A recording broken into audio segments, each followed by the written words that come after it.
Duke got off to a great start. They played with a lot of energy. Gonzaga was a little bit on their heels, not like in the Baylor game in the title game a season ago, but they were back on their heels a little bit. Duke came out ready to play.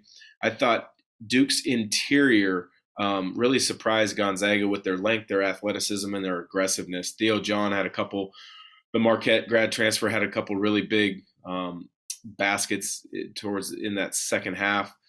Mark Williams was really good, in particular on the defensive end. He was able to really challenge Timmy and make life difficult. With the length that and the strength that those guys had. Timmy's tremendous footwork usually can help him find angles to get finishing opportunities at the rim with either hand or on either block, but those were much more difficult to come by against Duke's interior. And then Wendell Moore Jr. I have not seen him play as well as he played against Gonzaga. He just seemed to do a lot of different things and played with a ton of confidence. And if he can play at that level throughout the course of the year, Duke is absolutely a Final Four level team. Duke didn't get much production out of Trevor Keels, but again, freshman, you're going to have some ups and downs. But when you look at Gonzaga's side of things, you saw, again, a 7-man rotation, very similar to what we saw against Texas earlier in this year.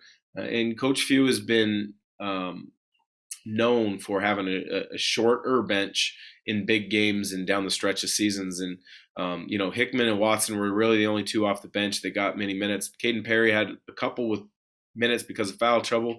Hunter Salas had a few minutes. I would imagine Hunter Salas' role can change over the course of the year as he cleans up a few things in his game, but his game has been great in my estimation as a freshman coming in, learning how to play a different style essentially than what he did in high school.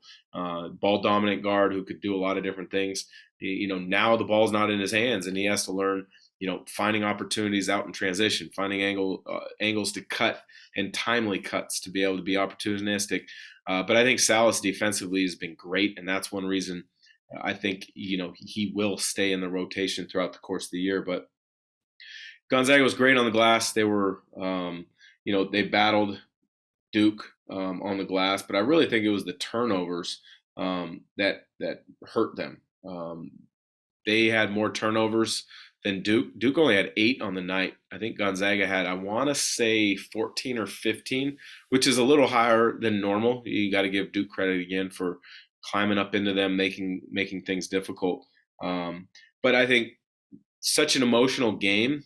They were in it till the end. Joey Baker hits a bank 3 from straight away. Wendell Moore Jr. had a terrific steal on the baseline inbounds from Chet Holmgren. Those were a couple of the difference makers. But Coach Few had a comment along the lines of, hey, this was a Final Four type of game. It felt like whoever, made the last shot was going to win. And I can't disagree with that. I mean, you extend that game out 2 or 3 more minutes, and it could have gone either way to whoever has the last possession is going to win that game. So that being said, I think it really was a great test early on in the season. It was a great environment for Gonzaga to play in.